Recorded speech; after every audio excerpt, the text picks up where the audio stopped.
Digər bir adı isə Abbas Abbasovdur, dəyərli izləyicilər. Abbas Abbasov, Eldar Mahmudov, Əli Həsənov, Elmar Məmmədiyarov, bax, bunlarla bağlı bir-bir bəzi dossiyaları sizinlə bölüşmək istəyirəm. Çünki bunlar çox önəmli məqamlardır. Tamaşaçılar, xalqımız bunu bilməlidir. Abbas Abbasovun Moskvadakı planı necə ifşa edilib? Mehdiyevin işində daha bir sensasiya var və bu sensasiyanı da sizinlə bölüşürəm. Baş nazirin sabiq birinci müavini Abbas Abbasov nankorların parlaq nümayəndələrindən hesab oluna bilər. O da eyni ilə 2026-cı ildə vəzifəsindən azad edildi və İstiqlal ordeni ilə təltif edilərək hörmətlə yola salındı. Düşünmək olardı ki, bundan sonra o akademik fəaliyyətlə, bizneslə məşğul ola, yaxud ailə mühitində nəvə nəticələrinə babalıq edə bilər. Amma nə oldu? Abbas Abbasov hakimiyyət eşqinə düşdü və başqa paytaxtlarda nicat axtarmağa başladı. Musavat.com xəbər verir ki, bu barədə APA-nın yaydığı məlumatda bildirilir. Yəni, bu məlumatda ayrı-ayrı eks-məmurların fəaliyyətləri, bu şəbəkədə hansı xidmət göstərdikləri ilə bağlı önəmli məqamlar var. Diqqət edək, Abbas Abbasov nələr edib şəbəkə daxilində.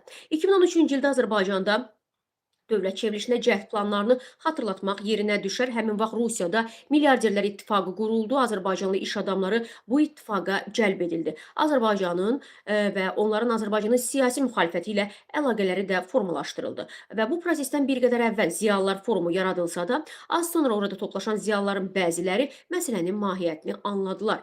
Məqsədin cəmiyyətin problemlərinin müzakirəsini elan edən Ziyalılar Forumunun bəzi üzvlərinin siyasi bəyanatlar səsləndirməsi digərlərinin bu klubdan uzaqlaşmasına səbəb oldu. Bunun ardınca isə həmin o dırnaqarası ziyalılardan bir qisminin və radikal müxalifətin toplaşdığı Milli Şura adlı Rusiyapərəst birlik formalaşdı. Prezident seçkilərindən sonra bu şuranın Rusiya prezidentinə məktubu da mediada yayıldı. Və bütün bu prosesdə Rüstəm İbrahimbəyov irəli verilib, Milli Şuranın vahid namizədi elan olunsa da, hamıya aydın şəkildə bəlli idi ki, dirijor sola çıxışı üçün müəyyənləşdirdiyi məhz Abbas Abbasovdur. Yəni, dirijor məhz Abbas Abbasovu müəyyənləşdirib əsas şəxs olaraq və o pərdə arxasında qalıb, amma Rüstəm İbrahimbəyovun adını ön plana çıxarıblar. Abbas Abbasov həmin vaxt nəinki Azərbaycanın daxilində, eyni zamanda o köhnə tanışlarından istifadə eləyirdi.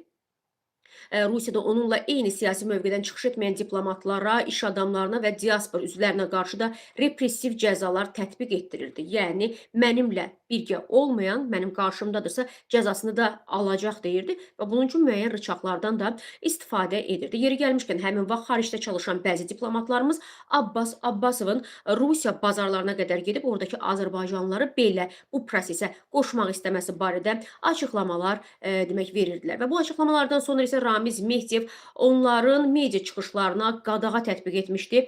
Elmar Məmmədiyarov isə diplomatları Xarici İşlər Nazirliyi sistemindən uzaqlaşdırmışdı.